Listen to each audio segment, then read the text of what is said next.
Venezuela, bienvenidos a esta entrevista en NSI Emisión Matutina. Hoy nos acompaña el analista internacional Wilmer de Pablos para hablar en referencia a la reelección indefinida, presidencial indefinida en El Salvador. Muy buenos días, Wilmer. Bienvenidos a las pantallas de Canal I.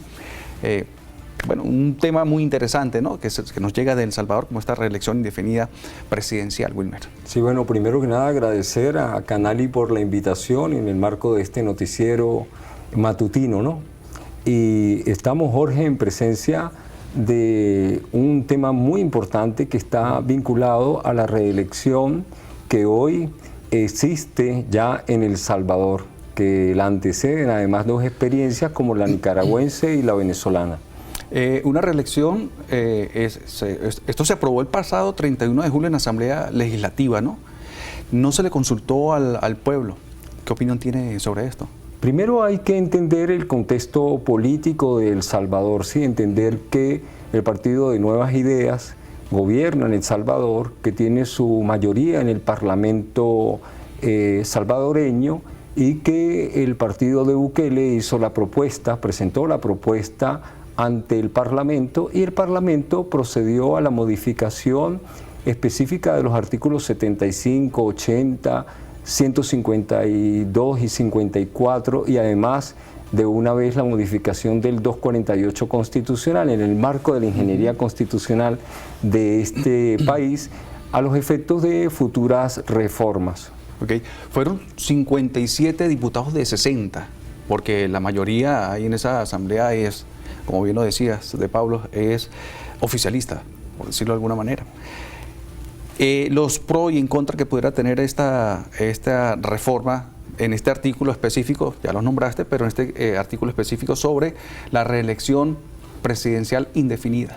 Sí, entender que el Poder Legislativo está compuesto allá en la Cámara del Senado por 60 funcionarios, o sea, electos además de forma popular, y que el 57% de ellos, es decir, votaron a favor de la modificación constitucional. 3 de ellos no lo hicieron, pero hay que entender que en el marco de esa estructura de la ingeniería constitucional y legislativa de ese país, ellos dieron el apoyo a la propuesta del partido de Bukele, Nuevas Ideas, y procedieron a hacer las modificaciones relevantes e importantes dentro del marco constitucional que están referidas a las inhabilitaciones, a la posibilidad de reelección, a la extensión del periodo del quinquenio al sexenio, y además de esto la salida, aprovecharon la oportunidad, la salida del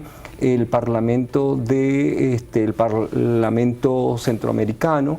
Es decir, realmente es una modificación de orden constitucional avalada por el Parlamento, y evidentemente no hubo consulta al pueblo, como lo evidenciamos en Venezuela, cuando en el año 2009 la propuesta presentada por el presidente, el comandante Hugo Chávez, llevó indefectiblemente a la consulta popular. Hemos visto 2 consultas en Venezuela muy importantes, la del 2007 que se perdió y la consulta del 2009 que permitió la enmienda constitucional. Es totalmente diferente porque estamos hablando de mecanismos y de formas tal cual como sucedió también con Nicaragua, que la precedió la inaplicabilidad por mandato de la Sala Constitucional de la Corte Suprema de Nicaragua, la inaplicabilidad de un artículo, pero luego vino la modificación a través del Parlamento. Son 3 situaciones totalmente distintas. Sí, y en este caso, con respecto a los diputados, está por ejemplo la diputada de parte del oficialismo, Ana Figueroa, quien dijo que de esta manera se le entregaba poder total, absoluto al pueblo.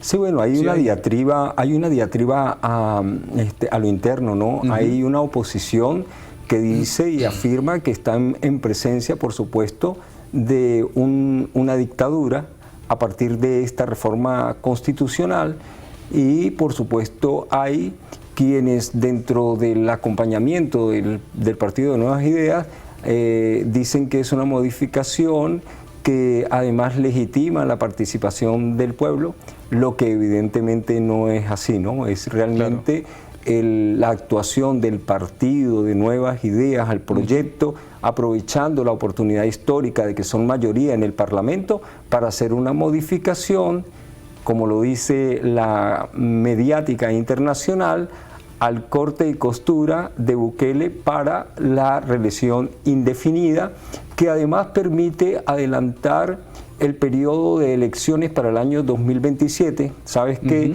en el contexto actual, antes de la reforma, es un quinquenio y él fue electo en el 24, lo que significa que su periodo debiera terminar en el 29, pero esta reforma permite que se llame a elecciones presidenciales y legislativas en el año 27. Bien, también en el caso de los opositores, Marcela Villatoro, diputada, también pues exhibió un papelito allá en plena asamblea que decía que hoy muere la democracia en El Salvador. También hacía referencia a eso ella, ¿no? O sea, se encuentran esos dos polos ahí fuertemente, uno en contra del otro. Sí, porque por supuesto cuando no es consultado el pueblo, como sucede en Venezuela, conforme a la ingeniería constitucional, en la que las decisiones importantes y relevantes, y sobre todo las modificaciones al texto constitucional, están en cabeza del pueblo, porque el pueblo se supone es el partícipe y protagonista de las democracias reales en el contexto mundial. Y aquí, por supuesto, no hubo consulta alguna al pueblo. Volvemos y coincidimos con el hecho cierto de que es el partido el que se activa haciendo y presentando una propuesta ante el Senado, y que este Senado, que es mayoría, votó a favor 57-3 de forma negativa. Bien, de Pablo, nosotros vamos a hacer una pausa. Amigos, nosotros venimos en solo minutos con más de este tema político que está actualmente en la mesa internacional. Ya venimos con más de esta interesante entrevista. Venezuela, y continuamos con nuestra entrevista del día de hoy sobre la reelección presidencial indefinida en El Salvador, y hoy nos acompaña Wilmer de Pablos, analista internacional. Bien, Wilmer, como lo decías en el bloque anterior, entonces ya estamos en el segundo periodo de mandato de Nayib Bukele, el primero 2019-2024. Para este segundo, y a raíz también de la reelección presidencial, este segundo mandato, que debería ir desde 2024-2029, deberá cortarse en el 2027.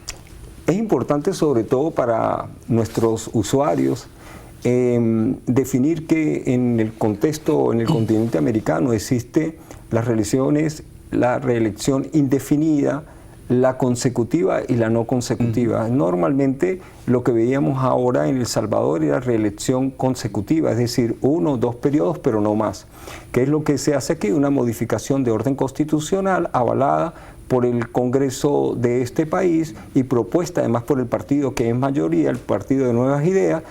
Y en el mismo contexto hay que entender que existen en el continente reelecciones no consecutivas. Por ejemplo, Estados Unidos permite la reelección de Donald Trump, pero no de forma consecutiva, sino además en otros periodos, que haya un corte realmente por aquello del principio de la alternabilidad, ¿sabe?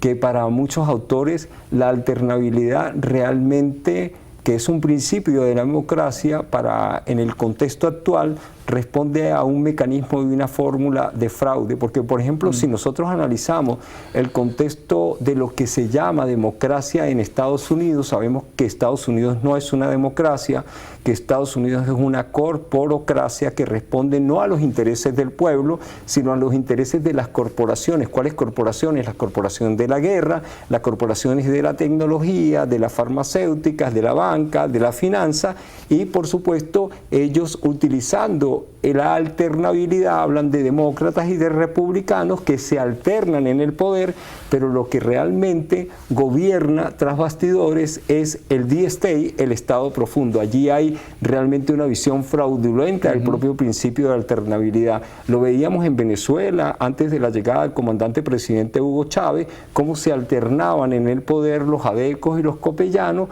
pero ¿cuál era realmente el objetivo y a quiénes respondían. Respondían a Estados Unidos, a sus intereses.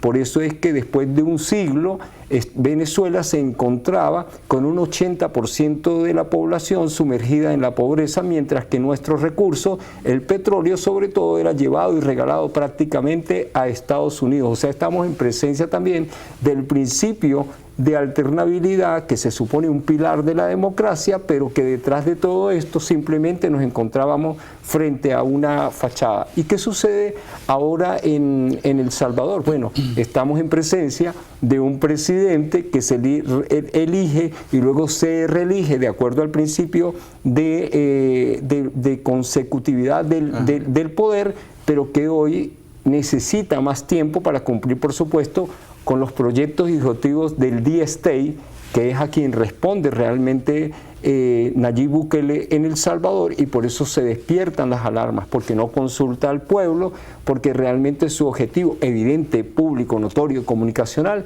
es que Nayib Bukele responde a los intereses del Estado profundo, vale decir, de las corporaciones que acompañan el Estado mentiroso y democrático aparente de Estados Unidos. Y para eso, por supuesto, esa democracia que no consulta al pueblo es una buena democracia a los ojos del imperio norteamericano y sus aliados. Ya que tocó ese tema de Pablo, en el primer mandato de Bukele también se hizo alguna reforma para él poder ser nuevamente reelegido en el año 2024, ¿no?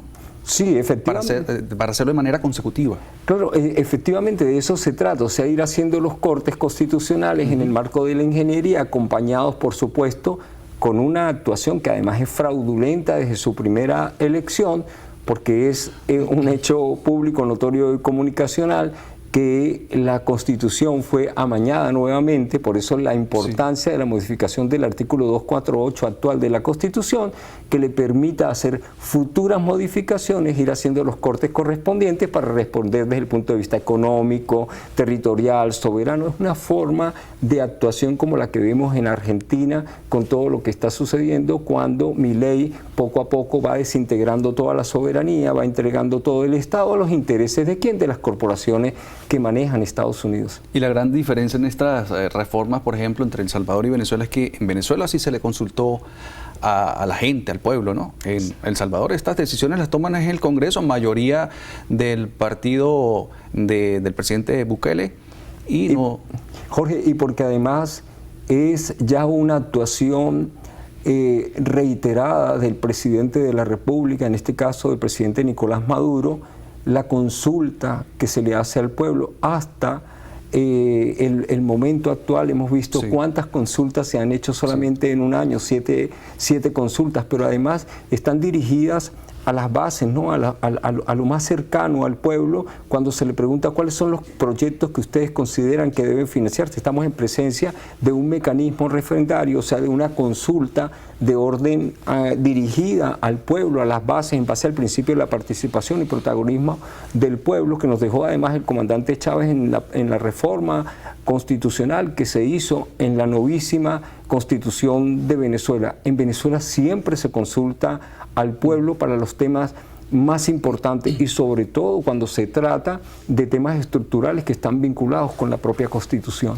Bien, y también organismos internacionales también alzaron su voz, como la Human Rights Watch, quien dice que esto es una manipulación a la Constitución. ¿Cuál es su análisis? Y por supuesto, para nadie es un secreto que Nayib Bukele debe ser llevado ante la Corte Penal Internacional por delitos de lesa humanidad, porque el simple hecho de retener a 252 venezolanos que no cometieron ningún delito en Estados Unidos, pero que además no cometieron ningún delito en El Salvador, porque jamás habían estado en El Salvador, es la violación. Y involucrados con el Tren de Aragua también, por parte de El Salvador y Estados Unidos. Sí, entendiendo que esa operación psicológica que se utilizó con el Tren de Aragua para manejar la psiquis del colectivo, no solamente nacional, sino internacional, que hoy la sustituye ahora el nuevo tema del cartel de los soles, que también se cae por su propio peso. Nadie puede imaginarse que el cartel de los soles, que según ellos dirige Nicolás Maduro y Diosdado Cabello, que recoge y además interviene cualquier cantidad de toneladas de cocaína que viene de Colombia con la intención de ir a Europa y a Estados Unidos. Ellos públicamente la incineran en presencia de un juez, en presencia de un fiscal del Ministerio Público. O sea, realmente, y además de eso, cuando Venezuela ni siquiera tiene acceso al sistema financiero a través del SWIFT, porque como todo el mundo lo sabe, las medidas coercitivas unilaterales no permiten nuestra actuación en el sistema financiero, lo que estos dos elementos son risibles frente a esa puesta en escena. Pero el punto aquí importante es resaltar el hecho de que Nayib Bukele, por supuesto, desde antes de su periodo como alcalde y su actuación en el primero y en el segundo periodo, ha sido realmente un hombre que debe ser llevado ante la Corte Penal Internacional por violación al Estatuto de Roma y específicamente por el caso de los migrantes venezolanos que fueron retenidos en esa infame cárcel y que hoy, por supuesto, aplaudimos la actuación del presidente en el marco de las relaciones exteriores, de la diplomacia bolivariana de paz, que no solamente ha permitido rescatarlos y traerlos al país,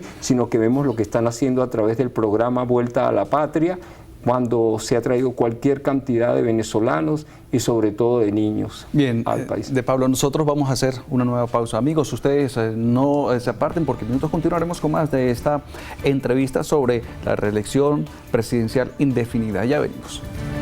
Venezuela, y continuamos con nuestra entrevista del día de hoy. El tema, la reelección presidencial indefinida en El Salvador, y hoy nos acompaña Wilmer de Pablos, analista internacional, para seguir hablando sobre el tema. Bien, Wilmer, entonces, como hablamos en el bloque anterior, pues también digamos que últimamente El Salvador no ha podido limar asperezas con Venezuela en ciertos temas, en este caso con los migrantes venezolanos.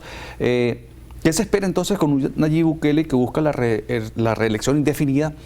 ¿Qué se espera del presidente salvadoreño con Venezuela? Que sus relaciones pues no son las mejores de aquí a futuro. ¿Se espera una reconciliación de repente más adelante?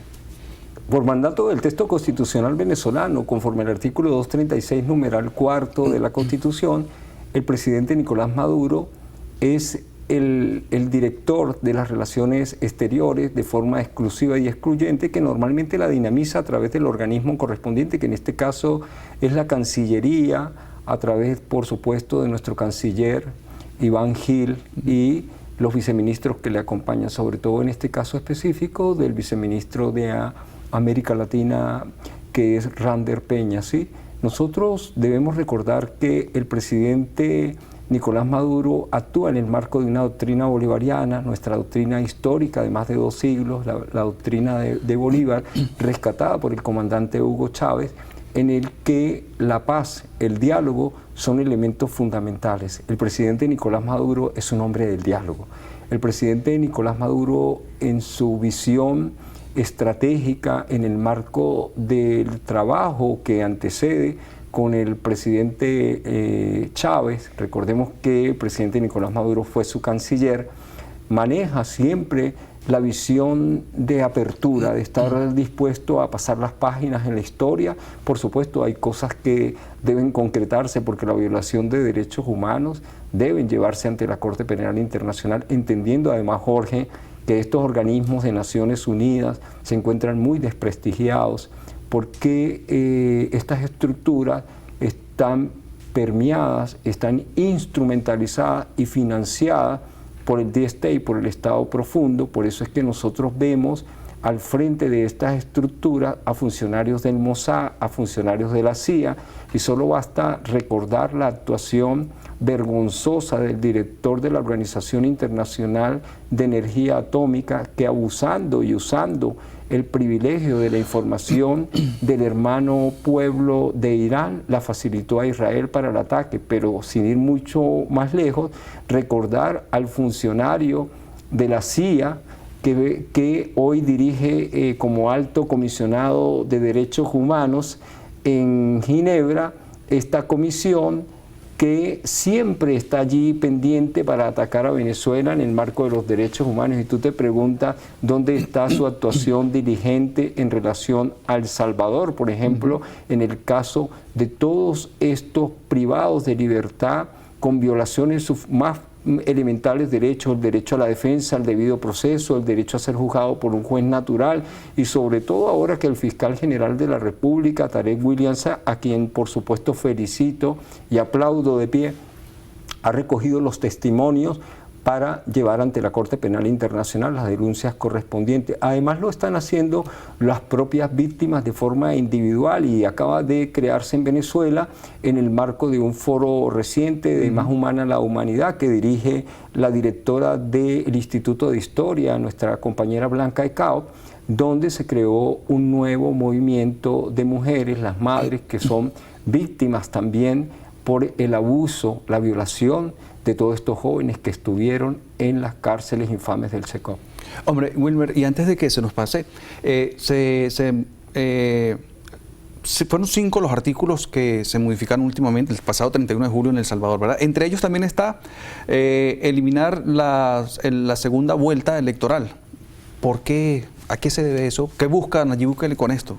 La reforma que más llama la atención es la de 248 que permite de lo sucesivo modificaciones al texto constitucional de forma expedita y por supuesto utilizar la elección simple, es decir, 50 más 1 sí, y evitar la segunda vuelta es casualmente eso, haciéndose para sí mismo un traje a la medida que le permita la continuidad en el poder, porque Nayib Bukele es un actor, es una ficha, es un cachorro al servicio del imperio norteamericano y Donald Trump, por supuesto, necesita en Centroamérica a un hombre que le permita hacer las maniobras desde todo punto de vista, militar, económico, financiero, operaciones psicológicas que son utilizadas sobre todo contra esta región que es tan importante, cuando tiene como objetivos estratégicos Nicaragua por un lado y por supuesto nuestros hermanos de Cuba.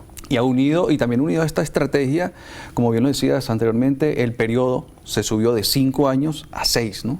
Sí, es decir, una modificación al quinquenio para el sexenio, porque los proyectos que tienen en la región, es decir, la visión estratégica que tienen en el marco del ataque que tienen contra México, que tienen contra Cuba, que tienen contra Nicaragua y que tienen contra Honduras, les invita a tener, como lo hacen en Europa con Ucrania o como lo hacen en el Medio Oriente con Israel, un punto de apoyo, es decir, una zona estratégica, o como lo hacen en los Balcanes con Kosovo, ¿sí? Es decir, un punto que les permita actuar desde allí y para eso, por supuesto, El Salvador y Bukele son los actores fundamentales en el marco de esas estrategias guerreristas que se plantea el ala más fuerte que vive de la guerra, porque sabes que Estados Unidos en cada una de sus crisis, la crisis del 29 en el siglo pasado y la crisis del 2008 en este reciente siglo, requieren de actores y de espacios geográficos para seguir impulsando focos de guerra y para nadie es un secreto que América Latina y el Caribe son zona de paz, pero tienen como objetivo estratégico en la fachada atlántica Venezuela para generar un nuevo conflicto. Esto lo ha dicho además públicamente nuestra vicepresidenta ejecutiva, la doctora Delcy Rodríguez. Recuerdo en un foro internacional el año pasado cuando mostraba los mapas y en uno de esos mapas mostraba que ya los centros de guerra de Estados Unidos visualizan la fachada atlántica donde se discute allí el tema de soberanía en relación con los recursos que hoy expolia la ExxonMobil, acompañado por supuesto de otro payaso, de otro cachorro del imperio norteamericano, en este caso Irfan Ali, desde la República Cooperativa de Guyana. Hombre de Pablos, muchísimas gracias por compartir esa amplia visión sobre el tema. Amigos, nosotros de esta manera ponemos punto final a la presente entrevista en NSI Emisión Matutina. Por su atención, mil gracias. Feliz día para todos.